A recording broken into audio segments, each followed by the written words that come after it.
Assalamualaikum warahmatullahi wabarakatuh.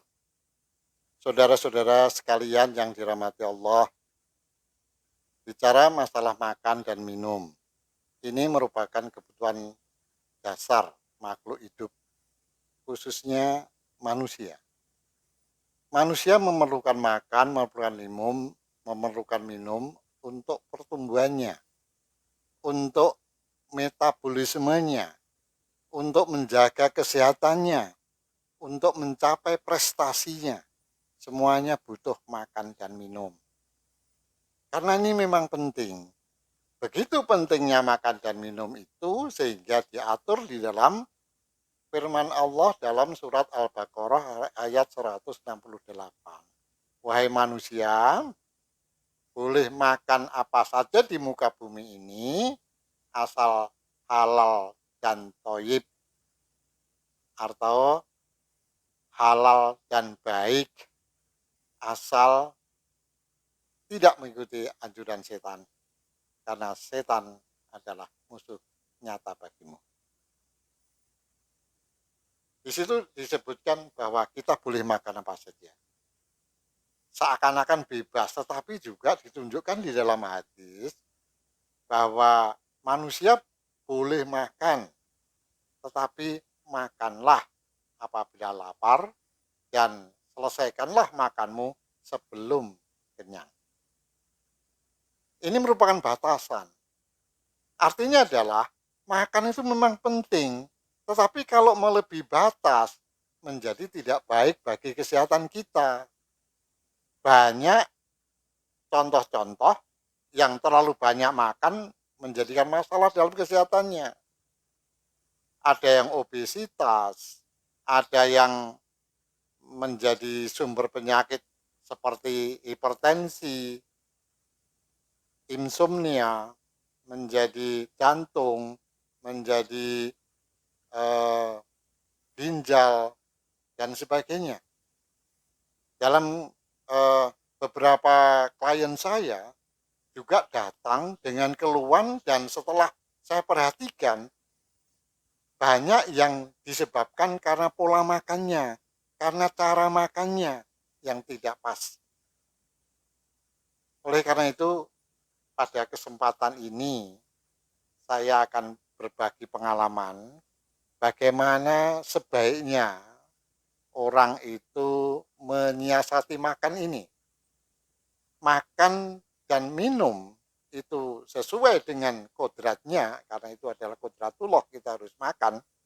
Tetapi supaya yang sifatnya kodratullah itu jangan menjadi bumerang, jangan menjadi sebaliknya, yaitu justru akan mengganggu kesehatan kita. Saudara-saudara sekalian yang dirahmati Allah, sekarang pertanyaannya, mengapa sekarang masalah makan itu justru menjadi persoalan? Satu, tadi sudah saya katakan bahwa kalau kita salah makannya, maka justru akan menjadi bumerang dan banyak keluhan-keluhan kesehatan yang nanti ditimbulkan. Dan kalau sudah mencapai taraf seperti itu, maka tidak ada jalan lain kecuali kita harus mengeluarkan uang banyak untuk berobat. Nah, sebaiknya kita mulai dengan awal dulu supaya tidak terjadi semacam itu. Memang kalau kita lihat akhir hari ini, potensi untuk menjadi seperti itu sangat mungkin. Karena yang pertama saya lihat, dengan gaya hidup yang sekarang, maka di mana-mana ada kuliner. Di mana-mana kuliner, ada pertemuan ini kuliner, pertemuan itu kuliner. Ada grup-grup WA misalnya, bareng-bareng kuliner. Sehingga pada saat seperti itu, maka bisa saja makan kita bisa tidak terkontrol. Kemudian yang kedua, yaitu ada juga kecenderungan sekarang, makan itu justru sebagai pelampiasan. Pelampiasan kebosanan, pelampiasan kekecewaan, pelampiasan kecemasan, dan sebagainya. Sehingga kalau dirasakan hal seperti itu merupakan emosi-emosi yang tidak menyenangkan, pelariannya makan. Kemudian yang ketiga yang saya lihat adalah bahwa sekarang ini kan, kemajuan, sekarang ini kan meningkatnya pendapatan. Banyak sekarang yang, eee, rata-rata pendapatan itu meningkat, maka biasanya gaya hidupnya juga bertambah. Kalau dulu awalnya, zaman saya awal-awal dulu gitu, saya ada pertanyaan awalnya itu, apakah besok bisa makan? Oh, dulu awalnya seperti itu. Sekarang tidak ada pertanyaan seperti ini. Pertanyaannya justru sudah meningkat. Besok makannya apa? Pada tahap berikutnya, kalau sudah golongannya semakin naik, pangkatnya semakin naik, lalu pertanyaan itu adalah besok makan di mana? Kalau sudah makan di mana, artinya adalah kita menggunakan istilah kuliner di sini, kuliner di situ, gitu. Ini jelas yang kita makan tidak mungkin makanan-makanan yang tidak baik. Jadi ini karena peningkatan yang peningkatan pendapatan, peningkatan eh, prestasi dalam kehidupannya. Kemudian berikutnya adalah sekarang ini kan waktu itu menjadi sangat penting bagi sebagian orang. Hidup itu seakan-akan dikejar oleh waktu, sehingga tidak ada kesempatan untuk makan sekalipun.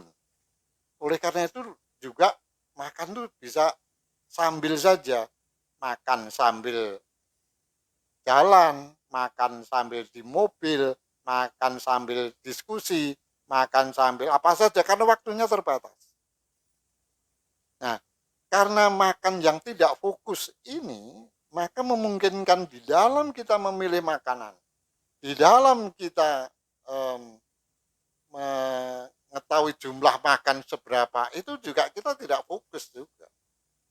Asal kita bisa senang, bisa mengikuti kegiatan, itu sudah kita terima seperti itu. Dan kemudian lalu mendapatkan hasil-hasil yang kurang baik tadi. Lalu sebenarnya harus seperti apa kalau orang makan itu? Di sini akan saya sampaikan bagaimana kita dalam menyikapi makan dan minum itu. Yang saya sampaikan ini adalah yang disebut dengan hadir utuh, sadar penuh. Yaitu bagaimana kita menyikapi makanan itu betul-betul makan dan minum yang betul-betul seperti yang kita inginkan, betul-betul yang kita perlukan, betul-betul yang saat kita makan, betul-betul kita nikmati bagaimana dan apa makanan itu. Nah, sekarang caranya seperti apa? Ada dua hal yang ingin saya sampaikan di sini nanti. Yang pertama adalah yang disebut dengan hadir utuh, sadar penuh, atau yang disebut dengan mindful eating. Tetapi kalau ini saya rasakan masih rugi. Kenapa seperti itu? Makan itu kan kudratullah. Makan itu adalah difirmankan bahwa ada aturannya. Kenapa kita tidak menambah lagi supaya sehat, tetapi juga makan bisa merupakan ibadah? Maka ini yang kemudian terkenal dengan spiritual mindful eating. Dua bentuk inilah yang nanti akan saya kemas urut-urutannya. Bagaimana kita menyikapi makan dan minum itu bukan saja menjadi sehat, tapi juga merupakan ibadah. Saudara sekalian yang dirahmati Allah, untuk menuju kepada pemaknaan yang sebenarnya bagaimana makan itu bisa merupakan ibadah dan bukan musibah. Maka kali ini saya akan sampaikan pendekatan hadir utuh sadar penuh terhadap makan dan minum kita. Atau dalam bahasa aslinya itu disebut sebagai spiritual mindful eating. Pendekatan ini sebenarnya adalah merupakan bagaimana kita memaknai makanan itu, bahwa itu adalah anugerah Allah, bahwa banyak orang yang terlibat, yang membantu kita sampai di meja makan dan siap kita makan. Dan kemudian bagaimana kita merasakan makanan itu supaya itu bermanfaat bagi kita. Dan ini merupakan latihan. Mindful eating ini adalah latihan, dan latihan.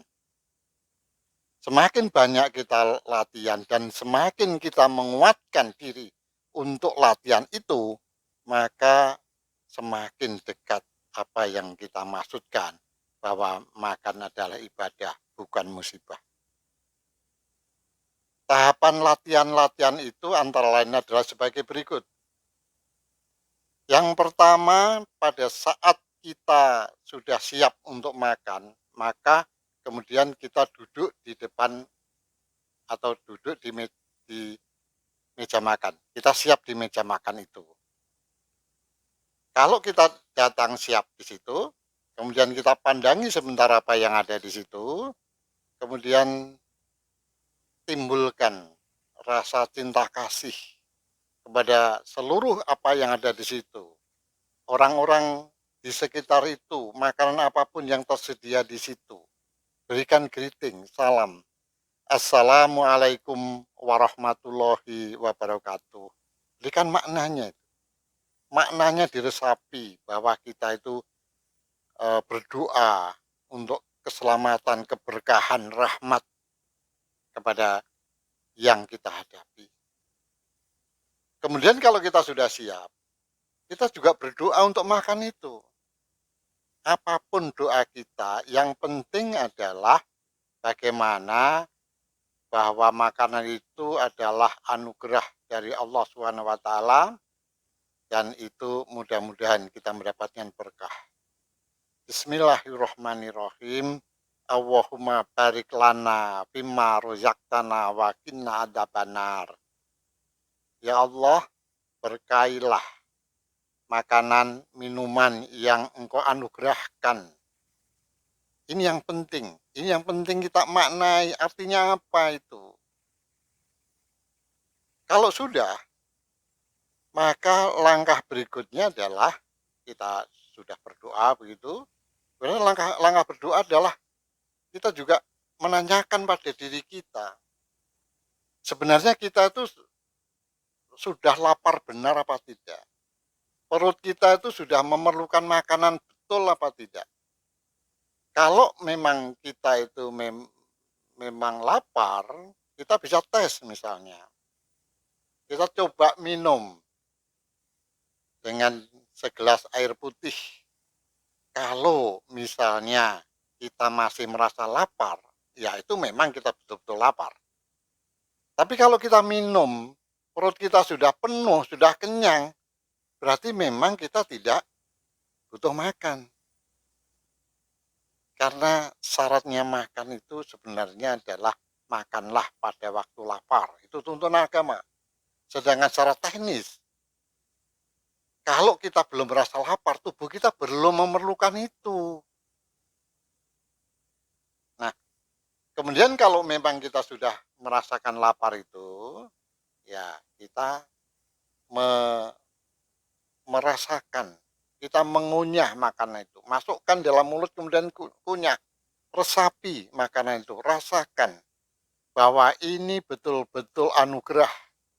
Bahwa ini adalah karena makanan tersedia dan dibantu, difasilitasi banyak orang sehingga bisa tersedia di sini.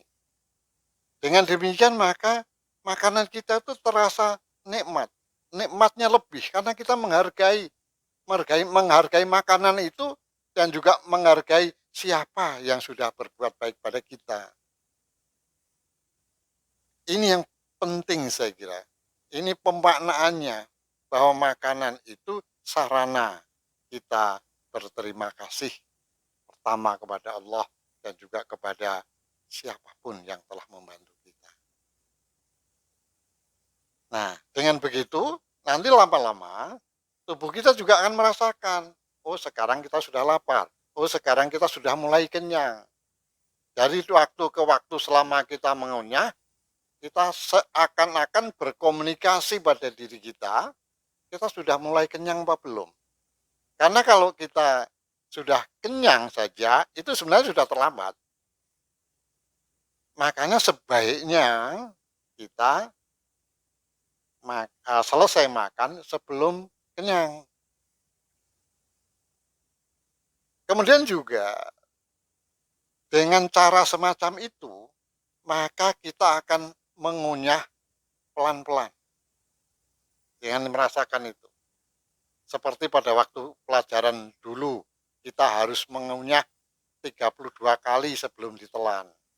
Itu maknanya adalah supaya kita makan pelan-pelan, supaya ada tambahan enzim yang masuk dalam tubuh kita yang berasal dari mulut kita. Ini membantu pencernaan. Ini membantu aktivitas tubuh kita. Barulah setelah selesai di situ, kita selesaikan makan itu. Kita minum di situ, terus kita berhenti sejenak. Berhenti sejenak dan ditutup dengan doa.